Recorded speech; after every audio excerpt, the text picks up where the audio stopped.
नमस्कार साथियों, अगर आप भी वृद्धा पेंशन धारक हैं तो आज की इस वीडियो को आपको पूरा ध्यान से देखना है, क्योंकि आज कुछ ऐसे तथ्य मैं आपके सामने रखने जा रहा हूं जिससे आपको ये विश्वास हो सकेगा कि सरकार पूरे देश में पेंशन राशि एक समान करने पर विचार कर रही है। मिनिमम पेंशन राशि 3,000 रुपये का प्रस्ताव तैयार हुआ है। अब देखना यह है कि सरकार की तरफ से इसमें क्या प्रतिक्रिया आती है। तो बहुत सारी जानकारी है जो आज मुझे आपको इस वीडियो में देनी है, तो वीडियो को अगर आप अंत तक देखेंगे तो संपूर्ण जानकारी आपको मिल जाएगी। तो चलिए वीडियो को स्टार्ट करते हैं। इससे कुछ साल पहले क्या होता था, अगर हम लोग इस चीज़ को याद करें तो जब हमारा सिम कार्ड यानी जिस हम किसी को फ़ोन करते थे तो हमारा रोमिंग का ज़माना उस समय चलता था। आज से ज़्यादा नहीं, मुश्किल से 8 से 9 साल पहले अगर आप याद करो तो इनकमिंग कॉल का भी पैसा आपका पड़ता था और आउट गोइंग का तो आपका डबल चार्ज होता ही था। यानी अगर आप एक राज्य को छोड़ के दूसरे राज्य में जा रहे हो, फॉर एग्जाम्पल आप यूपी में रहते हो, यूपी में आपने सिम खरीदा, आप यूज़ कर रहे हो, तब तक तो सब ठीक है, आपकी आउटगोइंग का पैसा लगता है बट इनकमिंग का फ्री रहता है। लेकिन जैसे ही आप यूपी को छोड़ करके किसी दूसरे राज्य में प्रवेश करा, आपने बिहार चले गए आप, तो आउटगोइंग अगर आप करोगे यानी आप कॉल करोगे तो अब आपको डबल चार्ज देने हैं और कॉल आएगी तब भी पैसा कटेगा। यानी रोमिंग पैक आपको अलग से लेना पड़ता था। धीरे धीरे सरकार ने इस चीज़ को समझा, लोगों की ज़रूरतों को समझा और इस चीज़ का समाधान निकाल के दिया वन नेशन वन नेटवर्क के तहत।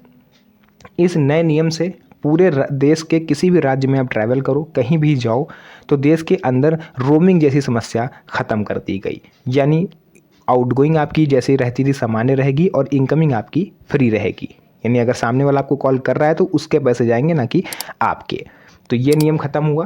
कितनी बड़ी समस्या थी, इसका समाधान सरकार ने करा। इसके बाद आ जाता है राशन कार्ड। राशन कार्ड को लेकर के भी वर्षों से एक समस्या आ रही थी कि जो गांव देहात में रहने वाले लोग थे वो कमाने के लिए शहर जाते थे। अब शहर में पूरी फैमिली के साथ आ गए हैं। अब सीधी सी बात है, राशन लेने तो 15-20 किलो राशन लेने कोई वापस से तो अपने गांव जाएगा नहीं उतना किराया लगा करके। तो ऐसे में जो गरीब आदमी था वो राशन से वंचित हो रहा था। इस चीज़ को सरकार ने देखा, नोटिस करा और इसका समाधान निकाला गया one nation one ration card के तहत। यानी बिहार का आदमी यूपी में राशन ले सकता है, यूपी का आदमी बंगाल में, बंगाल का झारखंड में, झारखंड का मुंबई में। मतलब आप किसी भी राज्य में रहते हो ये मैटर नहीं करता। अगर आप भारत देश में हो तो और आपके पास राशन कार्ड है तो आप किसी भी राशन डीलर की दुकान पर जा करके one nation one ration card के तहत आप राशन उससे ले सकते हो। तो इन दो प्रमुख समस्याओं का समाधान सरकार ने बहुत ही आसानी से कर दिया। अब एक ऐसी ही समस्या आई है पेंशन को लेकर के। पेंशन में आप देखोगे तो हर राज्य में पेंशन राशि अलग अलग। यूपी में अभी 1,000 है, 1 अप्रैल के बाद से 1,500 होने जा रही है। उसके अलावा गुजरात में आप देखोगे तो 800 से 1,000 रुपये है, राजस्थान में 1150 से 1250 के आसपास, दिल्ली में 2,500, हरियाणा में 3,000, झारखंड में 2,500। मतलब आप किसी भी स्टेट में जाओगे तो वहाँ पर पेंशन राशि आपको समान नहीं दिखेगी।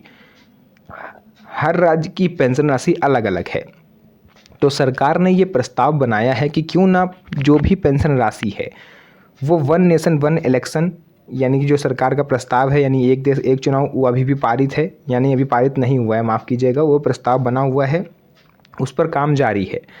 लेकिन जैसे one nation one ration card, one nation one network के तहत सरकार अब वन नेशन वन पेंशन लागू करने जा रही है। यानी कि पूरे देश में पेंशन राशि को अब एक समान किया जाएगा। अगर झारखंड वाला 2,500 पा रहा है तो यूपी वाला भी 2,500 पाएगा। अगर हरियाणा वाले 3,000 पा रहे हैं तो अदर स्टेट वाले भी 3,000 पाएंगे। तो इसको लेकर के भी सरकार ने जो नियम है वो बनाना स्टार्ट कर दिए हैं। कुछ हेडलाइंस इसकी आई हैं जो मैं आपको यहाँ पर बताना चाहूँगा ताकि आप लोग को कुछ जो चीज़ें हैं वो क्लियर हो पाएँ।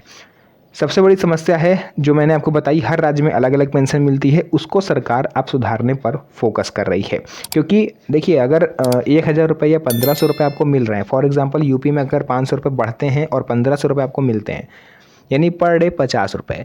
पर डे 50 रुपये में क्या होगा, बुजुर्ग उसमें क्या खाएगा, कितने की वो दवा लेंगे, कितने के कपड़े लेंगे, और अगर किराए का मकान है तो कितने रुपये किराए के लिए निकालेंगे।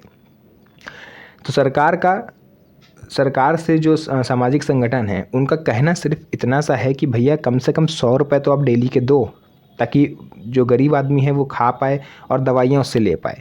यानी महीने के मिनिमम 3,000 रुपये तो होने ही चाहिए। सरकार ने भी फ़ौरन इस चीज़ को संज्ञान लिया, समितियां बनाई गई, फीडबैक लिए गए और अब फाइनली सरकार ने एक प्रस्ताव बना के तैयार किया है जिसके तहत मिनिमम पेंशन राशि 3,000 और मैक्सिमम पेंशन राशि 5,000 रुपये करने तक का ऐलान होने जा रहा है। सबसे बड़ी बात यह है कि जिस तरह से one nation one network, one nation one ration card आप लोगों ने देखा ये चेंजेस हुए, उसी तरह से वन नेशन वन पेंशन भी आपको चेंज होती दिखेगी। सबसे बड़ी बात यह है कि किसकी जिम्मेदारी है ये मुख्य रूप से राज्य सरकार का काम है, लेकिन केंद्र सरकार कानून बनाकर इसे लागू कर सकती है क्योंकि राज्यों के हक में नहीं है। राज्य सिर्फ अपने राज्य का देख सकते हैं। फॉर एग्जांपल यूपी वाले जो यूपी के मुख्यमंत्री हैं योगी आदित्यनाथ, मान लीजिए ये दिल्ली को देख के अपने राज्य में 2500 कर दें, तो क्या इससे झारखंड वालों को कोई फ़ायदा होगा? क्या पंजाब वालों को कोई फ़ायदा होगा? जब तक केंद्र सरकार इसमें इंटरफेयर नहीं करेगी तब तक सभी राज्यों में पेंशन राशि एक समान नहीं हो सकती। ये चीज़ मुझसे ज़्यादा आप लोग बहुत ही अच्छी तरह से जानते होंगे।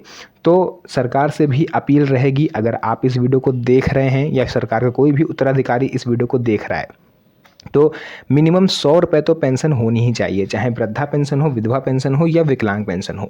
विकलांग पेंशन तो और भी ज़्यादा होनी चाहिए क्योंकि वृद्धा पेंशन की तो चलिए उम्र होती है कि 60 प्लस आप हैं तो आपको भी ज़्यादा ज़रूरत नहीं है, 3,000 रुपये आपको महीने के मिल गए, आपका काम चल जाएगा। बट जो विकलांग पेंशन है, कोई 25 साल का विकलांग युवा है अगर, तो उसका 3,000 रुपये में क्या होगा? उसको मिनिमम 8 से 9,000 यानी प्राइवेट जो जॉब की सैलरी होती है उतनी पेंशन सरकार प्रोवाइड कराए।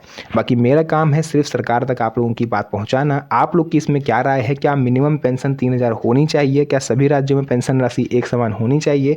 आप कमेंट सेक्शन में ज़रूर बताएं, क्योंकि सरकार देखिए अपना काम तो बहुत होशियारी से करती है। आप देखोगे केंद्र सरकार इस चीज़ पर काफ़ी सालों से प्रयास कर रही है कि वन नेशन वन इलेक्शन लागू हो जाए, यानी एक देश एक चुनाव। लेकिन अब समय आ गया है कि सरकार को इस ओर भी ध्यान देना होगा। पेंशनर्स की समस्या उन्हें सुननी होगी, क्योंकि हमारे जो बुजुर्ग हैं वो एक बड़ा हिस्सा है वोट बैंक, यानी सरकार को अधिकतम वोट, यानी आप लोग कह सकते हो सूत्रों के हवाले से अगर हम लोग बात करें रिपोर्ट्स के मुताबिक, तो अगर 100% में से कम 45% जो वोट है वो बुजुर्गों का वोट सरकार को मिलता है। अगर ये 45% बुजुर्ग वोट ना दें तो बड़ी बड़ी सरकारें हिल सकती हैं। बाकी आप लोग खुद ही समझदार हो, सरकार को इस ओर फोकस करना ही होगा। तो जो भी चीज़ें थी मैंने पूरा क्लियर आपको बताया। अगर वीडियो पसंद आई हो, वीडियो को लाइक करके चैनल को सब्सक्राइब जरूर करें, क्योंकि इस तरह की वीडियोज़ मैं आपके लिए बनाता रहता हूँ।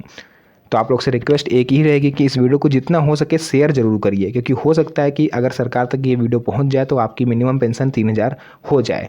आपको करना कुछ नहीं है, किसी के दफ्तर के चक्कर नहीं काटने, किसी से जाके मिलना नहीं है, सिर्फ वीडियो के नीचे शेयर बटन जो दिख रहा है इसको किसी 3 से 4 लोगों तक शेयर जरूर कर दीजिए। तो फिर से मुलाकात होगी आप सभी से एक और नई मज़ेदार वीडियो में। तब तक के लिए धन्यवाद। जय हिंद।